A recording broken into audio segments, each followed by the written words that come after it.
Hey, Good Judys. My name is Marcus London Hall. I am the creator and writer of Good Judys.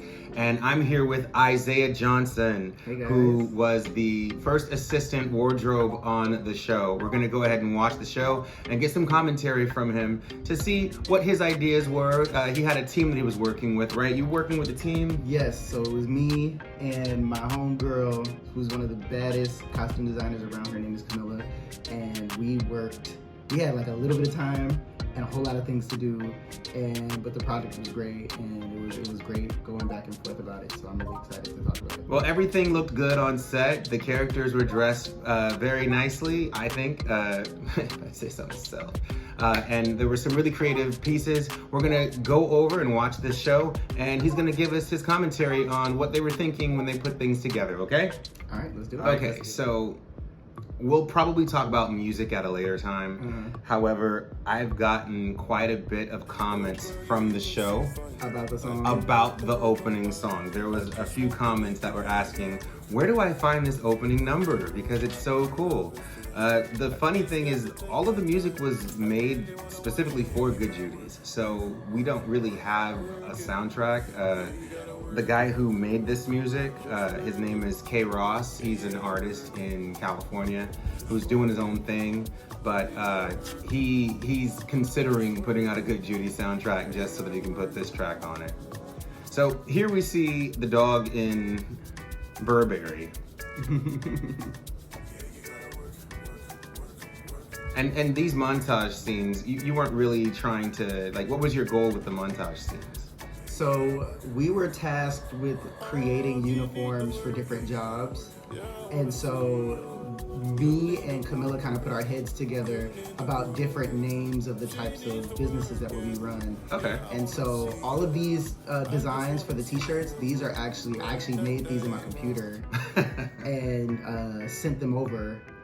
I think I might have made the red shirt actually. Okay, the Quickie Eats with the apple. Yeah, we wanted to parody like actual, companies and what they could look like. So yeah, instead of using like actual company names and things like that, because they weren't paying for it. That is syndicated, and we would have to pay some back. Yeah. For licensing. So of the three, you have what? Quickie Eats. You have Paw Pals. And And Todd's Odd Jobs. That one was fun. So that was your favorite one of the That three? was my favorite The Todd's one. Odd Jobs? Well, the name, yes, but my favorite design was for Quickie Eats. Okay. Yeah, the designs were actually really cool, and they really do differentiate each of his little online jobs.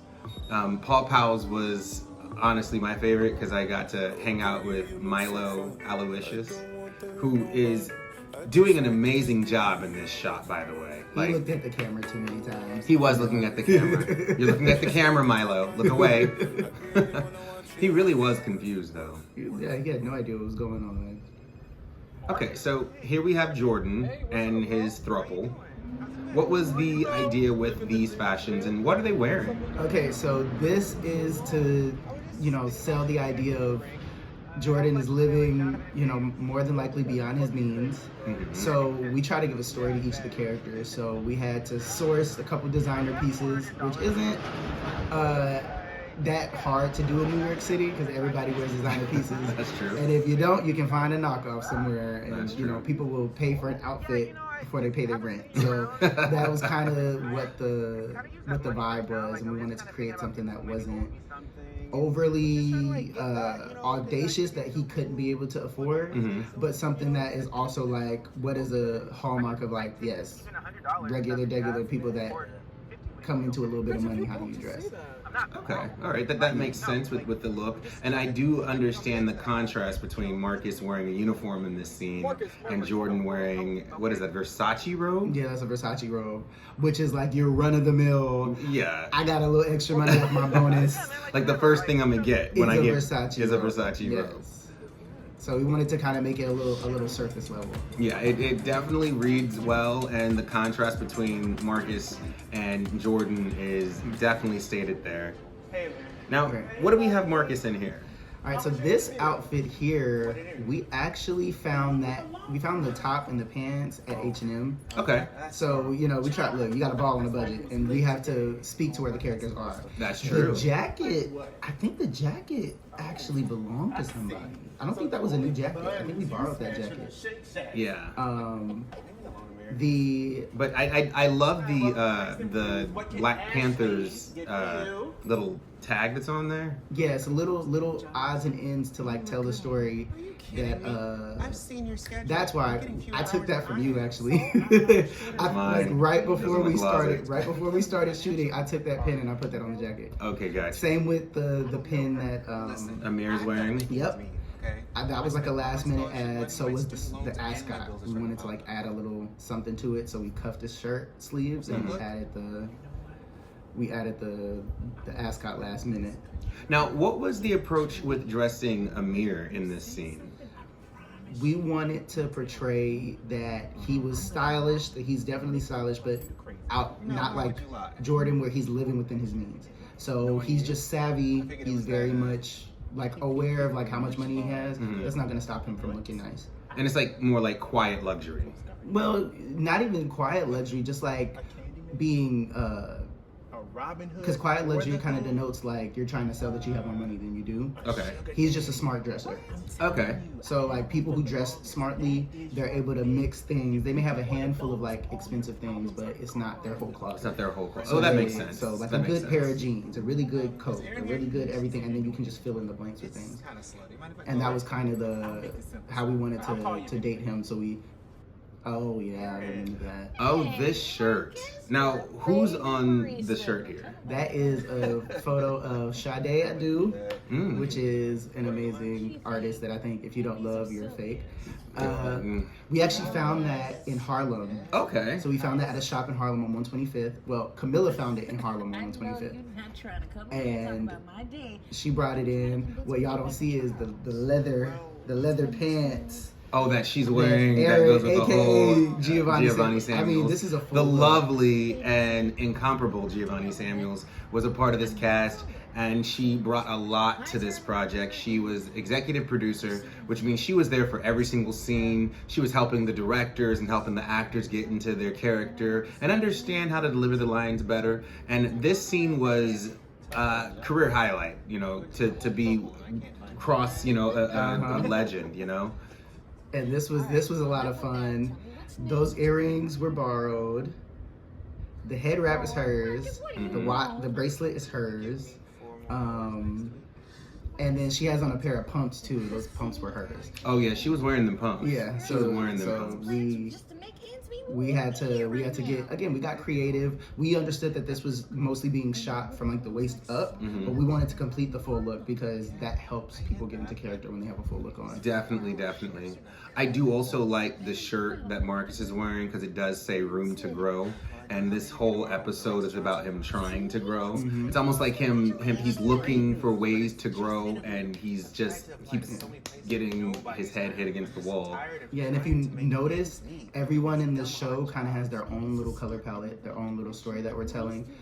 Marcus, we keep him kind of like, he's more, I wouldn't say conservative in the way of like staunchy, but he's like a little more buttoned up. Yes. He's a little more, so we have him in we keep him in red, white, blue, and khaki. Makes sense because he's a lawyer, so I'd like for him to be a little conservative, which also makes the contrast for what happens later. So that makes sense. I totally understand that. Big old space to grow in the back. On the back, yeah, like space, like no, there's space to grow. Now this is who a lot of people were loving when Lo J comes in. This is Chavis Aaron, who is a person who I've known since I was like a teenager, probably, back in San Francisco. And yeah, his beard by itself was a statement piece. Yeah, and what's funny is, so Chavis is actually extremely stylish in his personal life. We actually had to like dial him back a whole lot. Yeah, so Chavis is not afraid of color or patterns or textures or anything like that.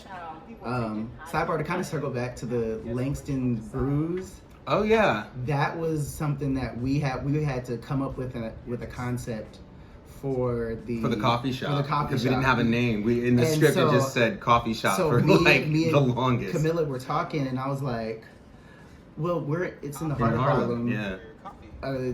So I was like, Harlem is a epicenter, and it always references itself. So I was like, Langston Hughes. I said also it reads into the history of the show or the lore of the show. It's a queer show. Mm-hmm. Langston Hughes was notoriously a queer yeah. writer, so it kind of feeds into itself without being too In your face. and on the nose. And on the about it, nose, but yeah. it helps to tell the story. It It's creates clever. those little things. I will say, when you guys came up with the name for the coffee shop, I was floored. I was like, that is so like perfect.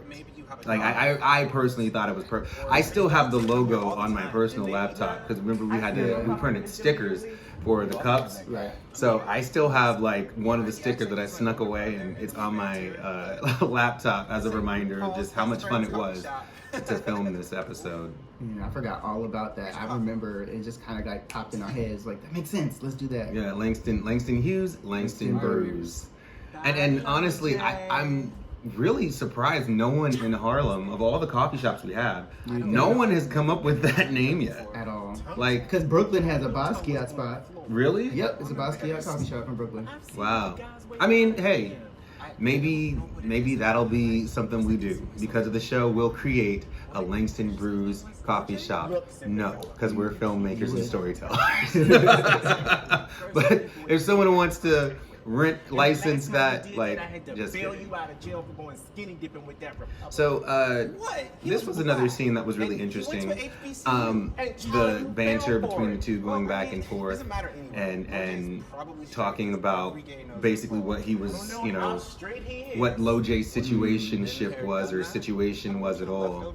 And now, Ashley in the back, who is the girl who they're working with, was there any story? She was like a last minute character. Yeah, so Ashley showed up. I loved Ashley. I really did. I think everybody loved Ashley. I don't even remember what her real name was. Her name We just is kept Ashley. calling her Ashley. That's black people for you.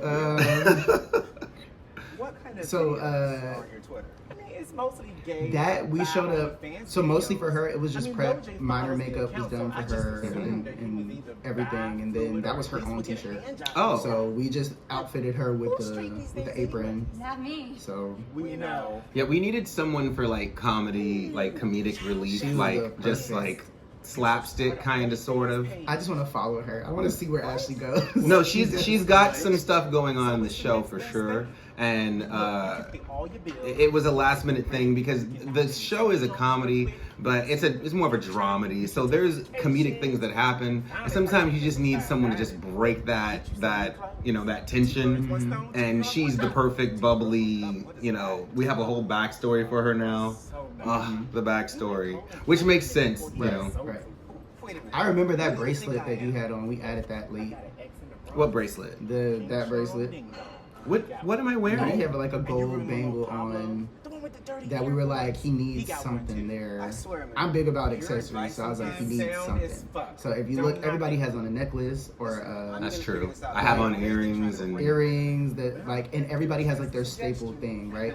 So I don't think. Yeah, his ears aren't pierced, so because of that, we kind of just brung everything down. And that was like an important thing. So I was like, everybody should have something. Should always have something on that kind of denotes who and what they are. You know what's funny is, I think it's weird that not everyone has their ears pierced. I know too many people with their ears pierced. So when I see someone without their ears pierced, it's kind of weird. So tell me about this scene. The teddy bear. I remember. So I was back in California when I got the call about this, and the teddy bear tie. I think that was from your own closet, actually. And I don't have a teddy bear tie. I'm trying to remember where we got that teddy bear tie from. I don't have a teddy bear tie. I actually don't really have many ties anymore. I used to have a bunch of ties, and then at some point I realized I don't wear ties, so I just got rid of them. I can't remember, but we brought that teddy bear tie from God knows where. But it was a cute teddy bear tie. Yeah, Like it was a it teddy bear tie. and the blazer and everything just went together. The underwear that he's wearing, it was a very big like throwback to like COVID, how everyone was working from home and nobody had anything on underneath. They just had shirts on so they could be in meetings. I'm so excited.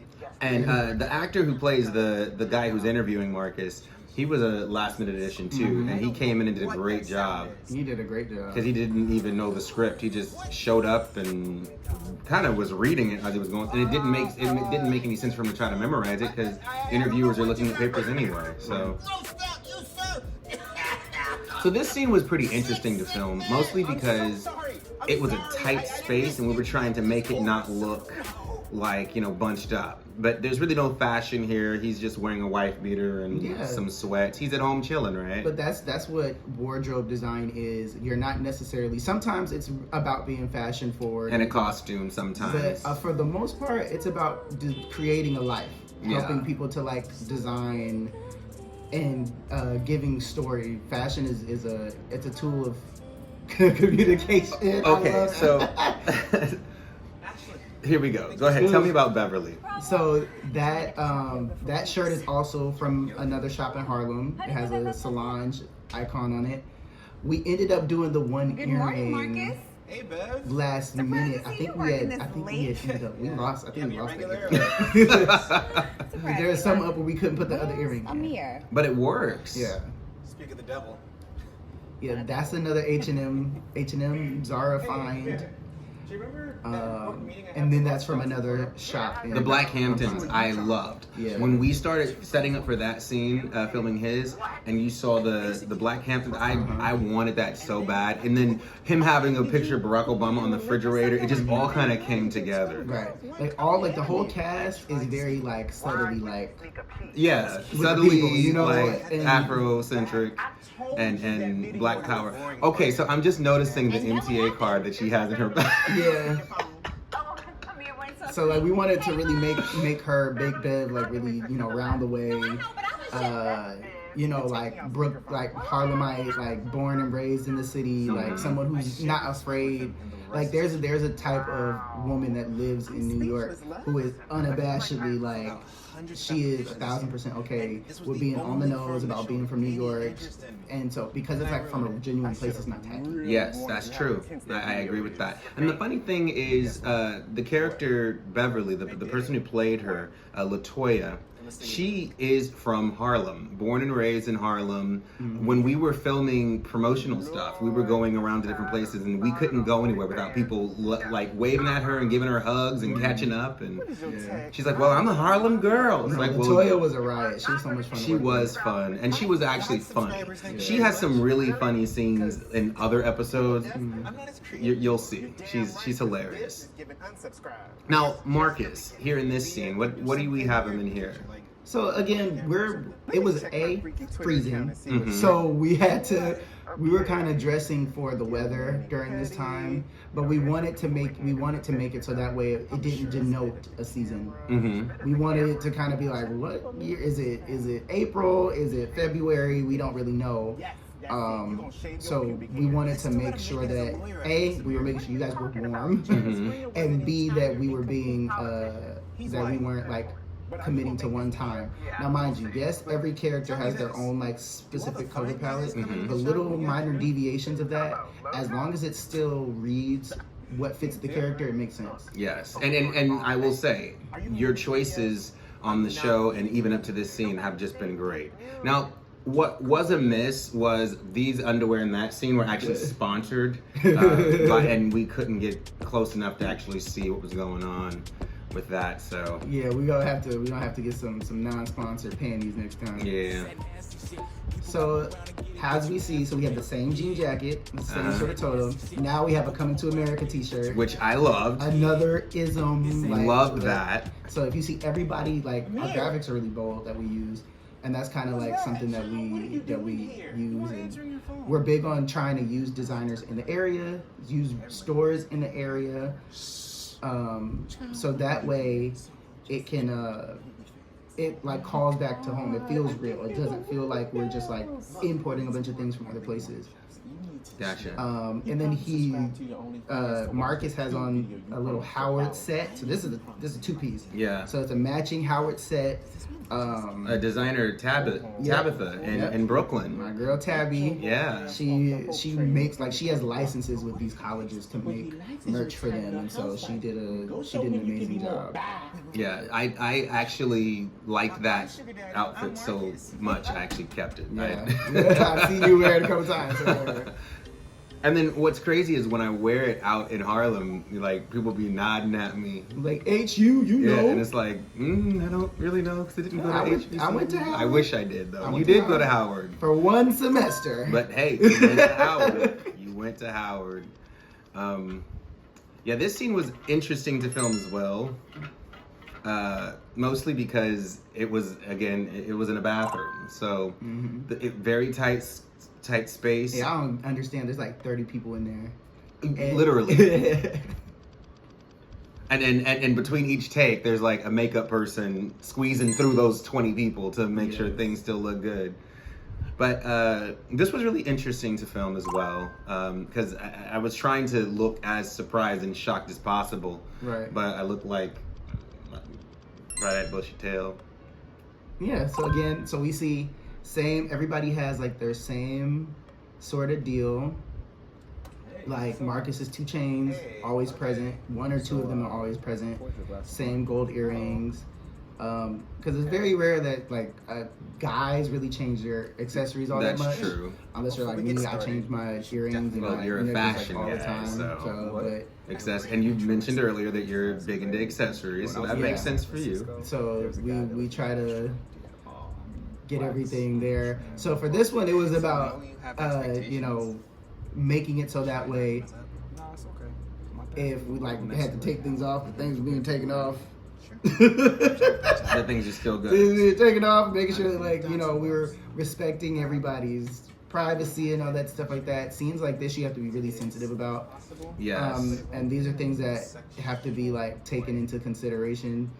Now the sock that was put onto the actor, did you guys source that specifically from somewhere, or was that just some random? I would like to not think about it. Because I would like to not think about it. Yeah, this scene is a lot of people's favorite scene. I guess some people couldn't actually see why this scene was what it was. They were like, I don't understand. Was Marcus embarrassed? What happened? And I had to say, hey, just go back and look at the forehead. That pillow was perfectly placed by our DP, Ryan Sherman. Yeah. Perfectly placed. He had this vision for how he wanted this scene to go down. The shadow on the forehead was his idea. The pillow being perfectly placed to shield Lojay's nether regions, his idea. He actually won an award at a film festival in Santa Monica, Best Cinematography. So we definitely do look forward to working with him again in the future. Yeah. It was this is something that we wanted to make it so Marcus was showing up to do whatever and then had to dip up out of there. So that's why it's an extra little situation with the shirt and the jacket more so. Yeah, I like this shirt with the corduroy shirt with the jacket. Yeah.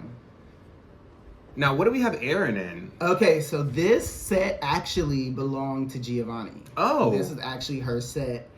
And so the same day she went and got braids. She went and got twisties, which is it's not out of character for black women to get their hair changed in the middle of a week. So it didn't feel too different. She could have easily taken that down. So she came back and was gone all day. Yes, she was. Because she had to get her hair done. So by the time we get back, we're we need a new outfit. And what's your preference? This day, we weren't shooting until 1 or 2 in the morning because we had to wait till Melba's was closed. Shout out to Melba's for donating the space for us. We appreciate you for that and seeing the vision. Shout out to Jamae in the back. She basically was the show manager. Basically, she had her hands in everything. She made this thing work. And so for the set that Giovanni had on, I had to, that was like me and her, our first time like really working together. And so there was like a scene where like some of her shapewear was like peeking through from under the skirt. And I walked into her in between scenes. I said, hey, I gotta adjust you. She's like, okay. I was like, you know, when I'm working with people, especially for the first time, I try to narrate what I'm doing so that way they don't think, oh, you're just going in to touch me. Oh, you're just going in. Right. So she said, okay. I was like, I gotta really like do it. She's like, yeah, I'm ready. I said, are you sure? She's like, yeah. I had to hoist homegirl up off her feet. Mind you, I'm 6'2" and she's like 5'1". I had to like hoist her off her feet and then adjust it so that way it wouldn't move while we were sitting down. And so, and then for Amir's outfit, I don't know if anybody noticed, but we had to switch the jeans. Mid-scene? Oh my God, that's a different pair of jeans. Oh wow. And then, yeah, so oh those wait, jeans what had was going rips. on with the jeans? We had to take it back. Oh. We had to take Production, it back. behind the scenes. Yeah, and the shirt that you know for Amir's character, we originally it was like gonna be like a silver sequin situation, and I just was like, I don't know if that'll work for this scene.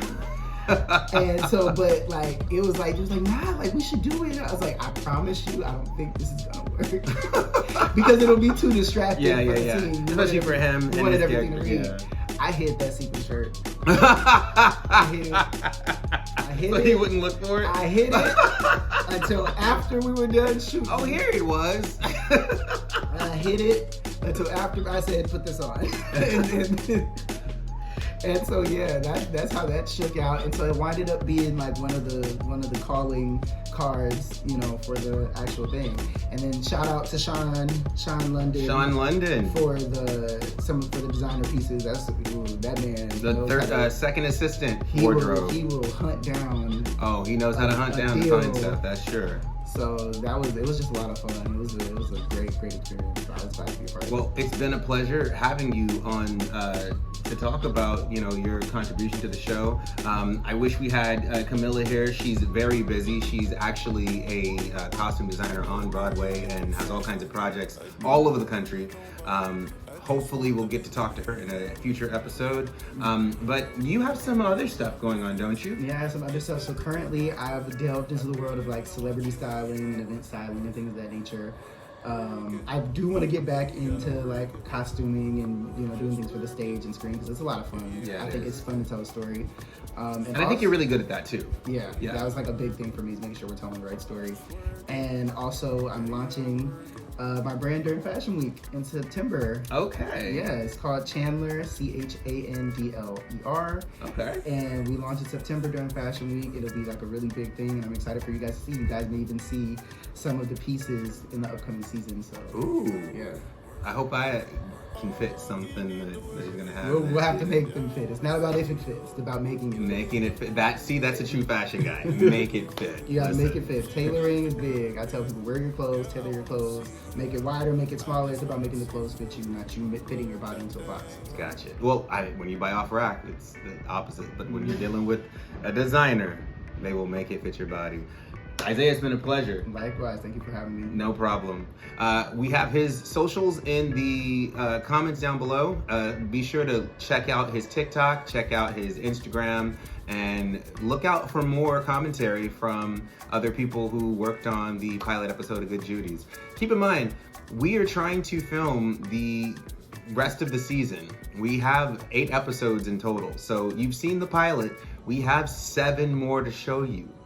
Great, funny, entertaining episodes. You can donate at our GoFundMe. You can donate directly at Cash App, at Venmo, at Good Judys TV. And you can actually visit the website and donate there as well at goodjudystv.com.